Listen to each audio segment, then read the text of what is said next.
Major funding for Telehell is provided by Dave's Archives. If you're looking for retro commercials from the 50s all the way up to the 90s and possibly some points beyond in the future, turn to Dave's Archives, also home to the TGIF live stream on Friday nights. Go to davesarchives.com. By Retrocirq on YouTube, home to the off-duty mime players and all those off-air commercials that he likes to put up so much from the 80s and 90s. Go to YouTube and type in Retrocirq, spelt with a Q at the end. And by the continuing financial support of our patrons at patreon.com/Telehell Podcast, including Beth Campbell, Mr. Cheeseball, Joss Hoskinson, Rick Kalacki Jr., Chris Michaud, Meredith Morrissey, Spare Parts, Jose Pasante, and Neil Weinstein. Thank you.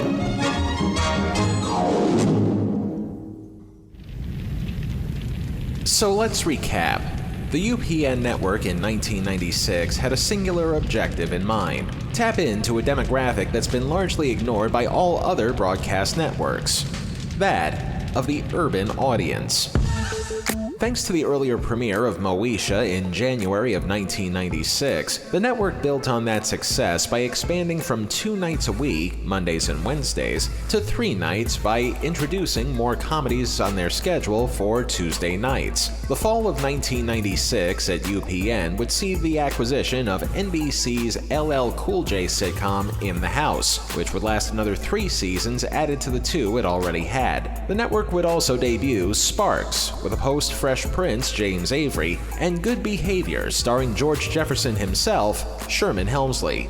Unfortunately, both of those shows didn't last too long and also paled in comparison for what would turn out to be the network's next signature hit: the pairing of former Cosby Kid Malcolm Jamal Warner and comedian Eddie Griffin for the long-running Malcolm and Eddie. It's an eclectic funny bump. They just won't leave you alone. But in spite of the successes both of that show, In the House, and Moesha, especially among the urban demographics, it still felt like standard sitcom fare that went against the network's initial promotional promise that they would have something new. Don't you have anything new? The network needed to put something on that was out of the box, but would also fit into UPN's ever-changing mission statement at the same time. Meanwhile, on the drama side of the network, it was practically non-existent, save for the ever-present Star Trek Voyager, which, in spite of just how much the network was struggling, was still UPN's highest-rated show. So, when you put in the equation of a popular sci-fi tentpole program, plus an emerging urban comedy lineup, UPN thought they knew what the missing piece of the puzzle would be to their success. Yo, what's up, my princess? Strap that apron on and get with the program. It's those Homeboys in outer space. And now, Word on the street is it's gonna be big. Stay tuned. Network television has never looked quite like this.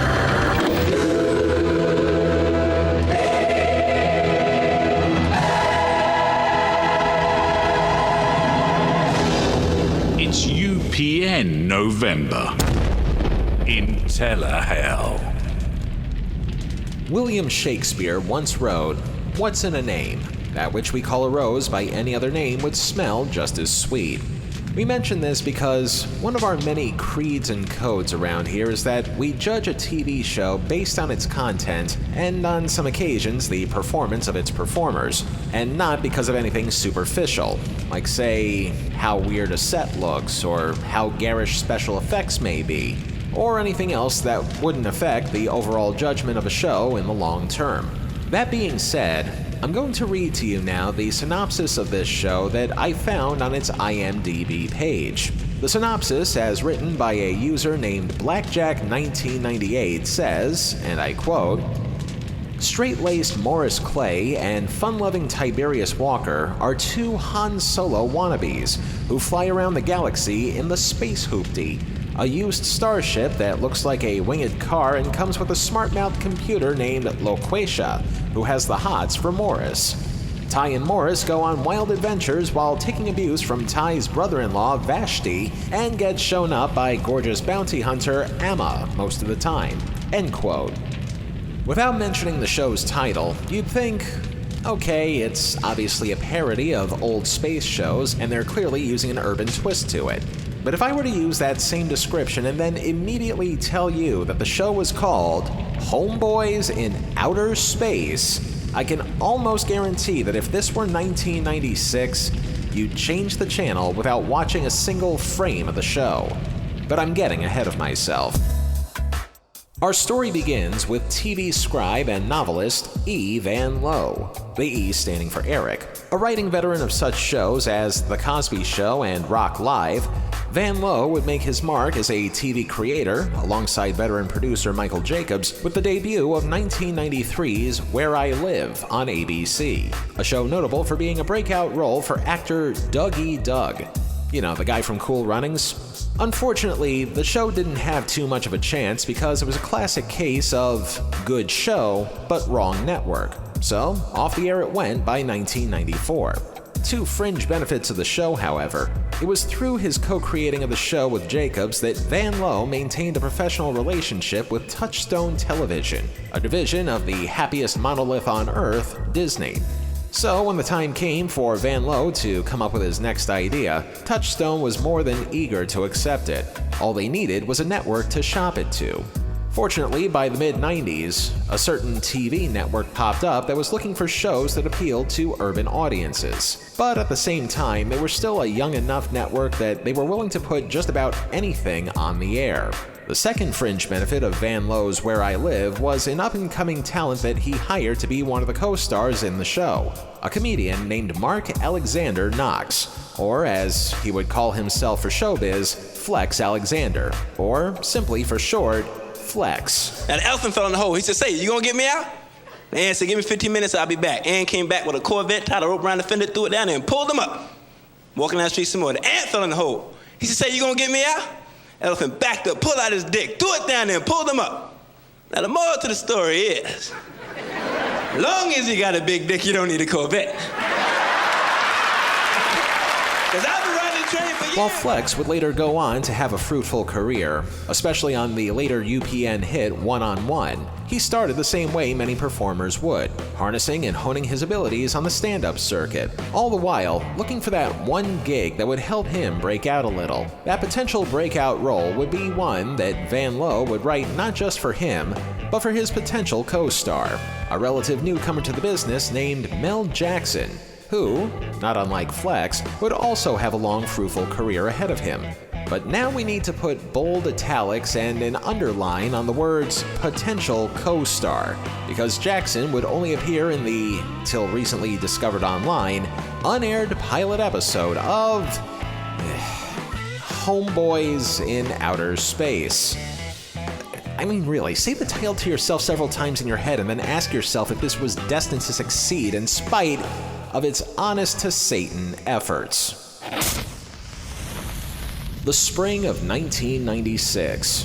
Bill Clinton was up for re-election. The Macarena would indoctrinate the entire world with its infectious rhythm. And somewhere within the offices of UPN, executives were treated to a show that was hopefully going to act as the central point in the Venn diagram between urban sitcom and sci-fi action show. We're introduced to our heroes thusly. In the Zebulon Nebula, round about the 23rd century or so, mercenary homeboys Morris and Ty returned from an important mission: shopping. One other thing I should probably mention.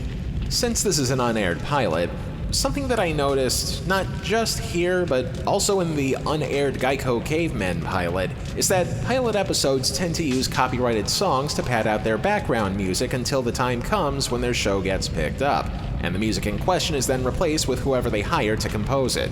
We mention this because, in case you haven't heard, this season we're simulcasting these episodes on YouTube. Just search Telehell Podcast. YouTube, which is notorious for flagging content if it's not used for fair use, which our show obviously does. In this case, the opening bars of Peter Brown's Dance With Me from 1978 is... Get on with it. Yes, get on with it. Okay, just pointing out legal notes just in case this gets muted over there. Anyway, we start with our heroes under attack. Oh man, we're gonna die. We're gonna die. Look, Morris, they got lasers and photon torpedoes and, oh, they got those sparkly little lights that go, Pull yourself together. And how many years in intergalactic battle we've been in worse scrapes than this? When? Never. Oh. And at first glance, the only thing that I see that may be any kind of offensive is just how cheap the computer animations for this show is. But that might just be a product of its time. Obviously, a show in 1996 is going to have a lesser budget than, say, Toy Story, which conveniently enough is also made by the happiest monolith on Earth. I'm still establishing things, patience. Anyway, our heroes begin to mount a counterattack. I'm too young to die. I never got to see a sunrise on Alderaan 7. I never get to see those floating purple moons on Thanos 12. Well, I'll never get to make love to one of those 8-breasted women on Fishnet 5. Oh, man, you gotta do that. We're gonna save your ass and make sure we do that. I will also say that the set looks pretty decent for a show that's slated to air on a 6th-place TV network that's barely making a blip on the ratings radar at that point, and... Get on with it! Fine. Act 1 begins with our heroes avoiding the off-screen danger and landing in a place that would look like what TGI Fridays managers thinks the 23rd century would look like, where they come across the man who sends them out on their missions / Ty's brother-in-law, Vashti, and he would be played by longtime voiceover veteran Kevin Michael Richardson. End of days, bitches! No, that's not what he says to them. That's a clip from American Dad. Here's what he says to them. Hello, maggots. My Tenturian cigars. Indeed. The most expensive in the galaxy. Hand-rolled between the thighs of 100 Tenturian virgins. 99. Cigars so delicate, they must be placed in an acacia wood humidor, or they ignite upon contact with the air. I assume that not even you two are so stupid as to have spent my 50,000 shabzims and put Tenturian cigars in a burlap sack. Well, you're wrong. So now the gentlemen have to come up with the money to pay back the money that Vashti gave them to buy the cigars. Pretty open and shut storyline. But we all know it can't be that easy this soon. Fortunately, here's where we meet the aforementioned bounty huntress and frequent foil to our heroes, Emma, played by Paulette Braxton, a future co-star of UPN's yet-to-debut Moesha spin-off, The Parkers. And all I can say about Emma is that she's nothing if not subtle when it comes to how she takes on her day-to-day life. My brothers, it will be good to share a drink with my fellow comrades in arms. This will wash the taste of blood from our mouths. Damn, that's sexy.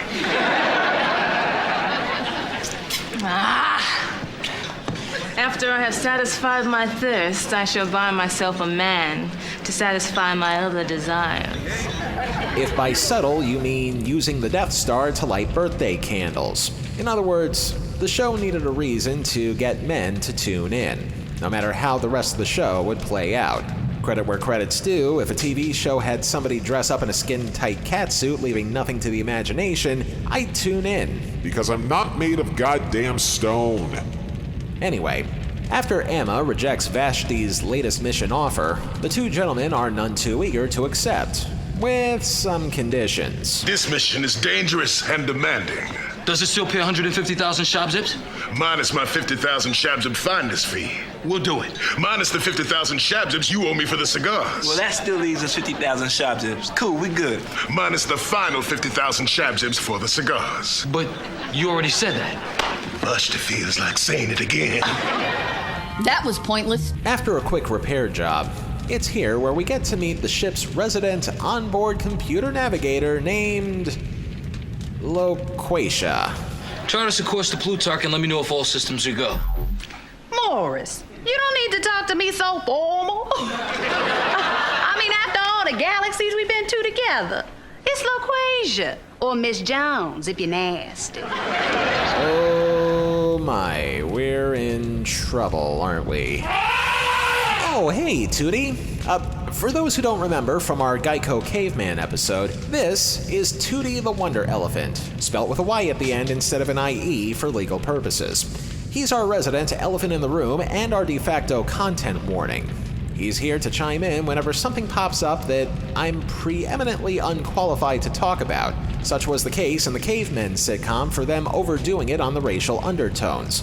Tootie is here to keep me from saying anything insulting about LaQuasia, played by actress and future member of En Vogue, Rona Bennett, who I'm sure is doing just fine for the part that she was given. But even a blind man could see that she's here to spout out ethnic stereotypes. Oh, no, he didn't!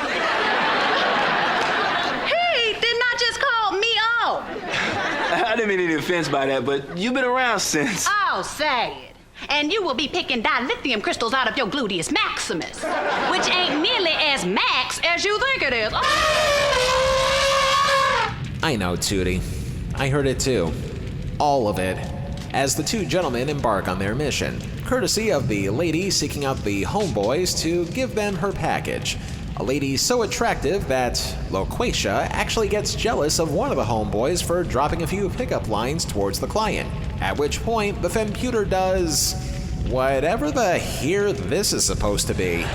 Morris, you don't need to resort to the use of a feminine life form when you have me. I don't know, LaQuasia. A real woman can do things for a man that a computer just doesn't have the circuitry for. Is that so? I will rock your universe.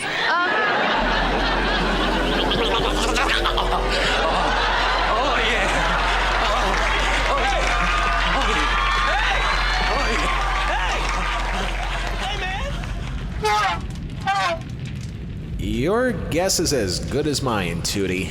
After what I could only describe as getting enjoyment out of a massage chair in serious violation of its factory warranty, we find out that the package that needs to be delivered is actually to bring a kid to his father's for the weekend. And as is the case with children on any TV show, they need to be treated with kid gloves. Kids are fun. Kids are the future. You just gotta know how to talk to them. Watch this. Yeah, what's up, little homie? Yo, get a life. Failing that, there's always being a smartass. And so, with Morris moping around and picking up after the kids' toys, Tiberius assures him that nothing could possibly go wrong, just seconds before something could possibly go wrong. Come on, Mo. So he leaves his toys all over the floor. When the mission is simple, that's the worst that can happen, right? Well, I certainly do hope so.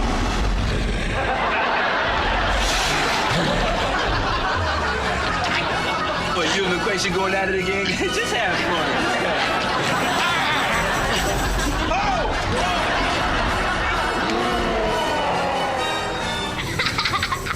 What the? For your information, gentlemen, Plutarchanians can alter their molecular structure. So since Demetrius is half Plutarchanian, he's also the creature. Thank you very much. That was pointless. Act 2 begins with another appearance from the lady in the plastic cat suit, possibly to counterpoint the pointlessness of just moments ago with her libido. Hey, Vashti, where are your two friends? Who are you talking about? I'm about to embark on a dangerous mission beyond the neutral zone, so I need a couple of decoys whose lives are worthless. Oh, Morris and Ty. They're not available for your foolish machismo activities. They're on a very important mission for me right now. Cigars? Not that important. You sure you picked the right guys? After they bungled their last job, I put the fear of God in them. They would have to be the two biggest idiots in the galaxy to screw this one up. So we check in on the Homeboys and... If we can make it there, we'll make it anywhere. It's up to you. New York.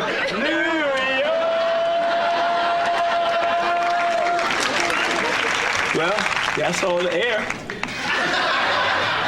That was pointless. And speaking of running out of air on the ship, let's get to know the ship's mechanic, who only seems to be a part of this pilot episode. The mechanic gives the two space jockeys some words of encouragement. I just got to the chapter on CO2 filters. Great. What does it say? Well, I'm just paraphrasing here. The CO2 unit was built to last. But if it breaks, it's yo ass. That was pointless. So now, just as all seems lost, they may have to resort to something drastic in order to stay alive. 3 people on the ship. Only enough air for 2. Before you go making this grand heroic gesture, we don't even know this kid. Our hero, everybody. Or has he conveniently forgotten that the kid sitting next to him can morph himself into a legally distinct version of the monster from Predator? Thankfully, no child cruelty will be involved here, as Morris volunteers to float outside the ship in a spacesuit while the other 2 continue to breathe air. Which brings us to a sequence of events that make me wonder why UPN would greenlight this show in the first place, aside from being desperate enough to fill some programming holes. Morris leaves the ship in a spacesuit, presumably without any air hose of any kind, so that the other 2 can breathe the rest of the air. Okay, sure. The mechanic then comes back to say that he's fixed the problem, like so. Hey, I did it. I fabricated a completely new CO2 unit using simple, ordinary materials you can find around the hoopty. Just put this together, hook it up, you'll get lots of air, and not any of you has to die. Where's Morris? And now Tiberius tries to go after Morris and get him back on the ship. Only problem is, in space, no one can hear you say, "Come back to the ship." Go back to the ship. But Carl fixed the filter. Huh? I said you can bring your sorry butt back to the ship, idiot. I don't think they can hear each other. Yeah, I know. I could turn on their transmitters. But it is so much more fun this way. It's like watching synchronized swimming. That was pointless. We wrap things up with a scene which, quite honestly, looks like it's both tacked on and out of order at the same time. Maggots. Hey, Vasti. I don't know why I let you live. Because you've already eaten? You 2 are the worst mercenaries ever. And I don't care if you have to work for free for the rest of your lives. You're gonna pay for my cigars. Damn, those must be some great cigars. Only one way to find out. Where'd you get that humidor? 99. Your guess is as good as mine as to why the tag wound up there instead of at the scene where they botched the cigar mission. But apparently it was good enough so that UPN could greenlight the show anyway.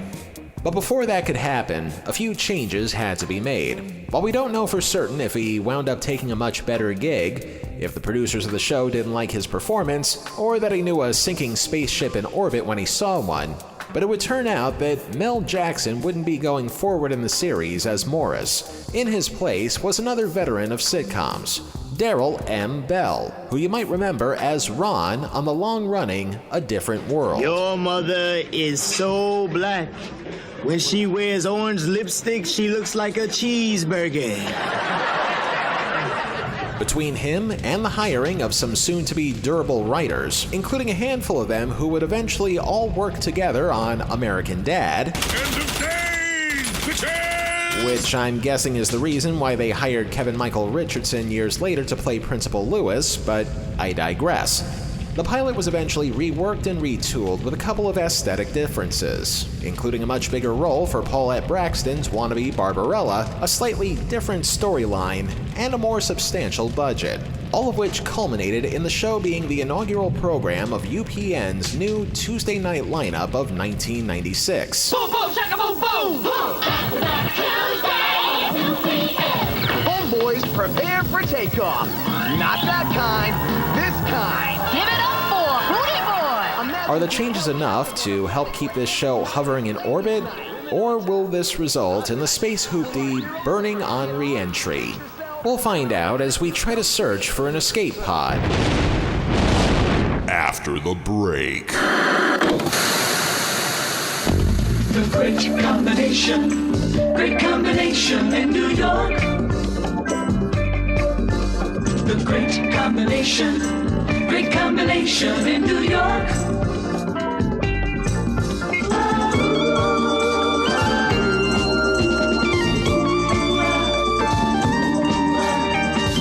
Channel 9 and New York. The great combination. combination. Great combination. Great, yeah. Great combination. This week on Telehell's premium content of The Damned. Does the shoulder strap of your car cut into your shoulder? Is your shoulder strap too tight and annoying? Introducing the Titty Bear, the cute little guy that eliminates all those problems. Designed to make driving more comfortable, the Titty Bear snaps onto your shoulder strap and moves up and down to remove the pressure wherever you need it. My shoulder strap used to pull so tight I could hardly breathe. Now with the Titty Bear, I really enjoy traveling again. The only way to listen to Telehell's premium content of The Damned is by becoming a patron at patreon.com/Telehell podcast. For just a few bucks a month, you can listen to our premium content and get some swag along the way. Once again, that's patreon.com/Telehell podcast. Now at new low prices. And now, back to this week's torture. August 27th, 1996. Bill Clinton's lead over Bob Dole in the polls is so comfortable that he practically lounges his way through the next election. The Macarena's success goes from pandemic to endemic. And at 8 p.m., 7 p.m. Central, tell me if this sounds familiar. Space. What a cool place. So calm, so tranquil, so full of love. We're gonna die! And while Flex reprises his opener, let's see how Mel Jackson's replacement does with his. No time. Whatever's in this box is pretty damn important. Oh man, it's just that I'm too young to die. I never got to see a sunrise on Alderaan 7.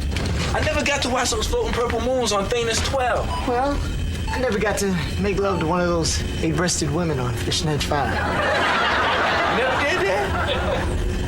Oh man, you gotta do that. We're gonna save your ass and make sure we do that. All right.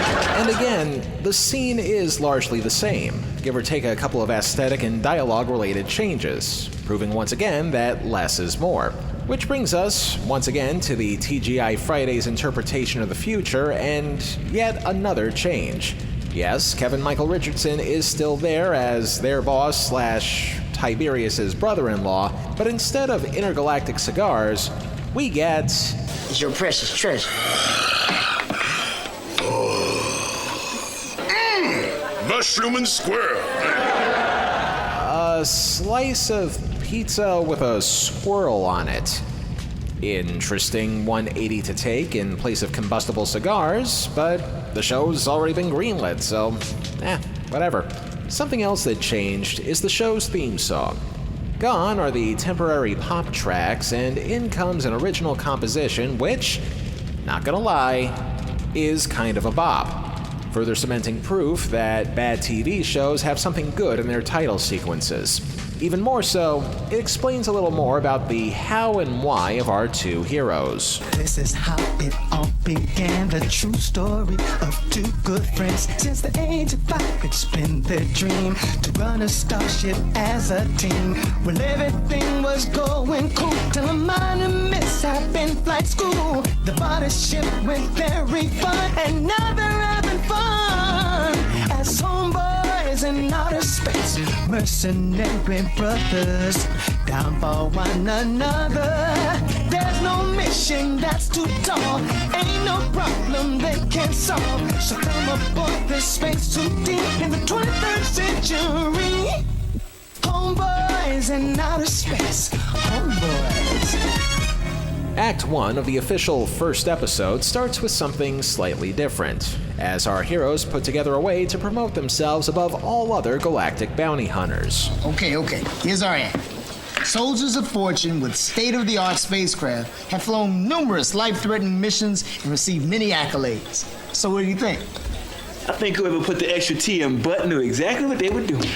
So now let's fast forward to the next variation in the story where the bounty huntress has an awkward encounter with a random passerby, for reasons that we'll get to. Jedi, you've returned. Jedi? The Jedi? Mars, he's been your idol since junior flight school. I'ma never wash my eyes again. Normally, I'd lose my shit over the fact that they would shamelessly rip off some Star Wars terminology for a throwaway joke. But the two things that are stopping me is that, one, according to the episode guide for this show, Jedi is spelt as two words, Jed and I. So at least they clear the legal distinction hurdle. But secondly, the fact that this show was produced by Touchstone Television, a division of Disney who later bought Lucasfilm, which spayed the cat that ate the rat that lived in the house that Satan built. Anyway, this man named Jed is our replacement for our child transport plot, only instead of custodial visitation, something slightly more exciting. Have you boys ever heard of the Crab Nebula? Definitely, they serve that down at Larry's Fish House. The Crab Nebula is home to a rare and valuable mineral, galendium, used in the production of neutron detonators. I have a private contractor who'll pay some serious shabsibs for a few pounds of galendium. But oh, what am I saying? You chaps must be booked solid. So, now that they have a mission book that's not at all a trap yet to be sprung, we revisit the ship's mechanic, who we forgot to mention was played in the pilot by character actor John Weber. Not unlike Mel Jackson, Weber does not appear in the series, either because the producers cut him out or he simply didn't want to do the show. So, who do we get to play the ship's mechanic now? How are the repairs coming? Captain, I'm working as fast as I can. I'm honestly not sure whether it was a genius move or a move of desperation for them to do this, but they actually went ahead and hired Scotty from Star Trek, James Doohan, to pretty much play the same character. But as a reminder, even though this show was to broadcast on a network with the word Paramount in its name and was already airing a part of the Star Trek franchise, this show was being produced by Disney. So they probably couldn't legally call Scotty Scotty. The replacement name that they give him, though, is groan-worthy at worst, but I see what you did there, at best. Always on my back with, Pippin, beam me up. Pippin, we need more power. Well, what about me? What about my needs? They named him Pippin. James Doohan, whose greatest role was as a man named Scotty, is given the legally distinct name of Pippin. Scotty Pippin. Scotty Pippin. But while the addition of a Starfleet legend and a more coherent story is welcome here, some things, unfortunately, do not change. Computer, let me know if all systems are go. Morris, you don't need to talk to me so formal. I mean, after all the galaxies we've been to together, it's LaQuasia. Or Miss Jones, if you're nasty. And I can't stress enough, I'm sure that Rona Bennett did her best with what was given to her for playing LaQuasia, but this character is arguably, and I put the most bold-faced, italicized underline on the word arguably here, the only part of the show that could have been done better. They seriously could have done a lot better with this character. They could have written things for her that weren't tired stereotypes. They could have done something, anything better than what we wound up with here, which, again, want to stress here, was no fault of the actor. Somebody had to write her dialogue, somebody had to give her stage direction. It takes two to tango. She's old. Oh, no, he didn't! He did not just call me old. Look, LaQuasia, no offense, but you've been around since... Oh, say. And you will be picking dilithium crystals out of your gluteus maximus, which ain't nearly as max as you think it is. Oh. And yes, by the popular demand of nobody, this also means that we get version 2.0 of the Christian Grey orgasm chair. I will rock your universe.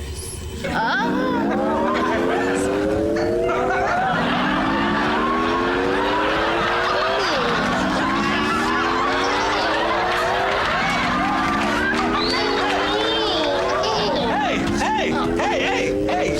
have what she's having. But enough comparisons. Let's get to a contrast with the part where the Homeboys passenger rips them off. Boys, meet the newest member of our team, Big Bertha. She's a bit bossy, so if I were you, I'd do exactly what she says. Does this affect our split on the Galendium? There's no such thing as Galendium, but there is such a thing as jacking your ship. Act 2 begins with Mr. I hijacking the Hoopty, and the Homeboys looking for a way to turn things around. Fortunately, they manage to board a hitchhiker's ride through the galaxy. You know, I really want to thank you again for picking us up. It's a pleasure. Well, I'm not going as far as Rimula. Well, how far are you going? How far do you want me to go? Oh, yeah. Something we haven't quite mentioned enough yet here is just how much the show seems to want to earn its laughs by making one sex joke after another. Now, as a reminder, I'm not a prude. I'm not against dialogue that happens to be a little flirtatious or even arousing. Just as long as it's not done with the subtlety of a sledgehammer. It diminishes the overall product a little. Oh, and also this? How far do you want me to go? Ew. Meanwhile, back in the 23rd century TGI Fridays, Scotty, Pippin, wraps up a story over just how awesome Leonard Nimoy was. So then I says to him, wiggle those pointy ears at me just one more time, and I'll beam you up where the sun don't shine. You're doing more than your share of the Dark Lord's work, whatever your name is. Oh, here with it. I'm just going to call you Scotty for the rest of this show. As we now repeat the scene where Principal Lewis from American Dad checks in on his homeboys, only instead of finding the two of them in an oxygen-diminished stupor... Maggots! He's gone. Boris, he was so good to me. He always fingered my keyboard like a gentleman. No, not this time, Tootie. I think we need a more obvious response. Hey, phrasing! As the Homeboys taxi Ex Machina their way back to their own Machina, they try to regain control to the Hoopty. He's gone. Let's start the ship and get out of here. You are not going anywhere. The cab fare is 22 sharp zips. You owe 22 sharp zips. I am not leaving without my 22 sharp zips. Oh, right. There's other ethnicities to offend in this show. Granted, the cab driver is sporting an alien makeup job, but still. The femputer brings the boys up to speed. Good question, where's Jed? He's off looking for the treasure. Oh, he was so rude to me, Morris. He had the nerve to call me a cheap clone. So I told him that I was not... Go back, UPNovember. After an argument where the Homeboys are torn between going home and digging for the treasure, Morris chooses to go home while Tiberius does the digging. I don't need him. Hell, I got along without him the first 4 years of my life. I can certainly get through the next 4 minutes. Yo, Ty, wait up! Morris, what Gee, somebody who just seconds ago refuses to dig up treasure with his friend suddenly joins him on the planet. The same planet where a shape-shifting pirate also happens to be digging around in. And cue obvious punchline in 3, 2... What a stupid jerk. I bet he wears that patch over his eye to keep his brains from leaking out.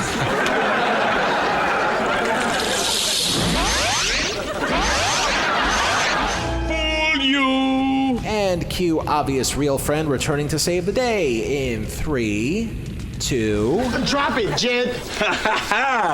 Looks like the tables have turned, huh, Morphy Brown? So the Homeboys make short work of the space pirate, and the space pirate tells LaQuasia what some people watching wishes they could say about her. You eye-patch-wearing, shape-shifting Lone John Silver wannabe. Stop it! Turn it off! She's making my ears bleed! But before our two Homeboys ride off into the sunset, one last twist of the knife is in store. Correction, boys. That's my fortune. Alma, are you trying to say this treasure belongs to you? Indeed. Jed stole it from me 3 years ago, and now I'm returning the favor. Hold on, you just can't roll up in here, take our treasure, without breaking us off a little something. I suppose I could give you a little something. And of course, let's not forget our ethnically questionable cab driver. Well, at least we got our cut of the treasure. 3,800 shabzips. With the meter running, exactly what you owe me. Okay, Tootie, you've done enough for today. Why don't you go lie over there by that bale of hay there? Just sit back there, relax. You're done. That's a good Tootie. That's a good Tootie. And that's a very weird show to pin down. Homeboys in Outer Space lasted one full 21-episode season on the air, and some would argue that the only reason why the show lasted even that long in the first place was because UPN was still a fledgling network at that point, and they probably didn't have another show available to replace it on its schedule. In addition to the standard venom spewing from numerous publications, one in particular which we'll get to in a moment, this show perennially makes it onto lists of worst TV shows of all time. TV Guide in particular places it at number 31 on their 2002 list. And at the same time, it also brings further credence as to why they should update the list by now. You're gonna think I'm crazy, but I firmly believe that if this show was given any other title than Homeboys in Outer Space, the show would have lasted a lot more than the 21 episodes that it aired for. I'm serious. I sat through a good chunk of these shows over the summer in preparation for this show today, and while a lot of it is cheesy, corny, and questionable here and there, the show is still entertaining. I wouldn't go nominating it for Emmys or Peabody Awards, but I am dead serious that this show was still pretty decent for the situation that it found itself in. Being programmed on a 2-year-old TV network that was hardly making waves except for a few shows.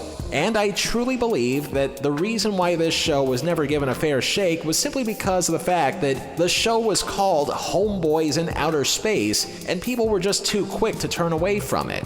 But that's just me. I've got an underworldly boss to satisfy, so I gotta do what I gotta do. As we now go hit the event horizon on the 9 circles. Limbo, lust, gluttony, greed, wrath, heresy, violence, treachery. Just because the show had decent talent both in front of and behind the camera doesn't mean it's without any sins on the surface. One big glaring one is the fact that perhaps they tried a little too hard to bring in the male demographics thanks to an overabundance of sex jokes, not just in the pilot, but scattered throughout the series. Even if Paulette Braxton's bounty huntress actually helped me pay attention to the show, lust is still lust. The Homeboys are in constant danger all the time, so violence, cartoonish as it may be sometimes, is a given. But then you get to why people would criticize the show at all. Looking at the show on YouTube, there seems to be a sharp divide between people who liked the show for what it was as goofy escapism, and those who hated it because it invoked tired, culturally questionable stereotypes. Thanks to the anonymity of YouTube comments, you can't really tell which of the compliments or complaints are black or white, figuratively and literally. Fortunately, for the sake of research, there was a 1997 article written by one Frederick L. Nikisak Jr. for a magazine called The Progressive that sums up the show thusly, and I quote, "The Hubble telescope has led scientists to believe that the size of the known universe has been grossly underestimated. There are billions of stars in our galaxy alone and millions of galaxies out there. Yet, the best Hollywood can do for blacks is 2 1990s B-boys in orbit. The writing lacks the depth of Sam Delaney and the wit of Douglas Adams. Ironically, the 90s was supposed to showcase a renaissance in black entertainment. Networks and advertisers have realized that the black community is hungry for programming that reflects its image. But the shows they come up with are pathetic. The network executives are unwilling to push past common themes and characters when it comes to blacks and other ethnic minorities." End quote. So, to that degree, yes, I can see why certain parts of the audiences were not so much wrathful, but more annoyed over what they saw. For our purposes, though, we're going to count it as wrath anyway. So now, only one question remains. If there are good things to say about a not-so-good show, then why the here are we, here in the first place? Do the words Red Dwarf mean anything to you?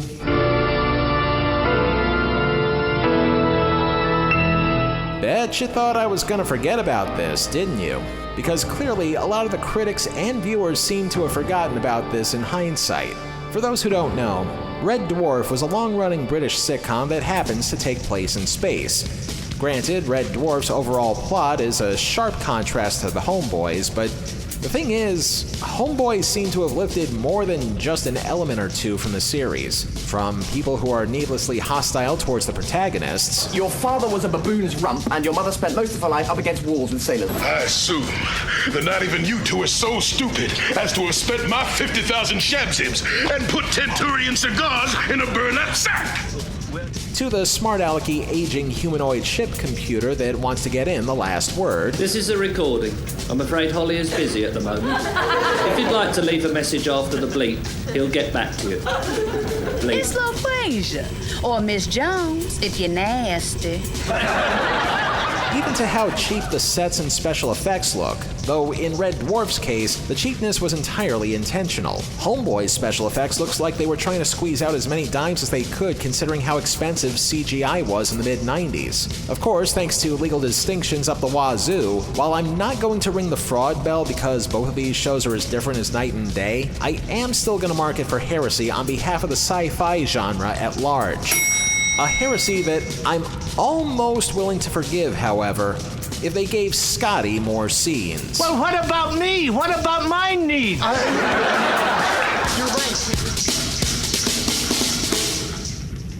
Homeboys in Outer Space earns 4 out of 9 circles of Telehell. And to be fair to McKissak's criticism, a lot has changed in the 25-plus years since this show aired. Not only are there more intelligent shows aimed towards black audiences, but also aimed for Asians, Middle Eastern, Latinx, LGBTQ, and any other minority groups that continue to grow on a daily basis. To say nothing of how Eric Van Lowe went on to become a very successful writer of novels and even more TV shows, or just how the cast and crew of this show went on to do bigger and better things. In the grand scheme of things, Homeboys was really a practice show, not just for the people involved, but also for the network that aired it. You could tell there was some effort there, but unfortunately, it missed the mark by light years. But the show was really just one piece of UPN's still developing big picture, and also a minor setback in its quest to appeal to urban audiences, which they eventually did once their Monday and Tuesday night comedy blocks found their footing. The network started to gain traction, but not enough to take a piece of the demographic that TV networks valued the most. For UPN to grab even a sliver of that, somebody had to show the network some love. What the network got instead was a Valentine. Television, as I knew it growing up, and as I loved it growing up, and as I was part of it as an executive, is going to die. It has to remake itself into something very, very different. So it's not worth being part of anymore. There is nothing to be part of anymore.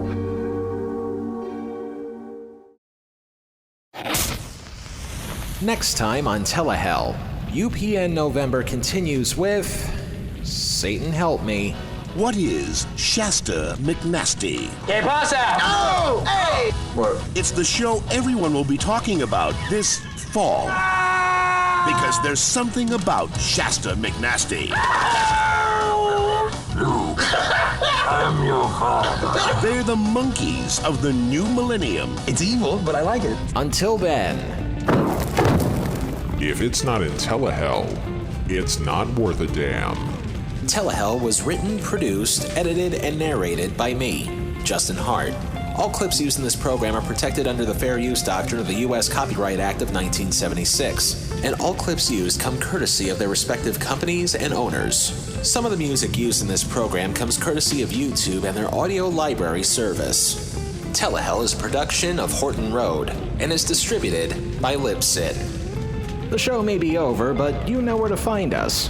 On social media, Twitter and Facebook at Telehell Podcast, Want to hear some premium content? Go to patreon.com/telehellpodcast. And if you have any questions or comments about this show, feel free to contact us at our complaint line, telehellpodcast@gmail.com. But even more than that, please be sure to like, comment, rate, subscribe, lie to us all over the places where Telehell is streaming, including Apple Podcasts, Stitcher, Spotify, and many others, just by Googling Telehell.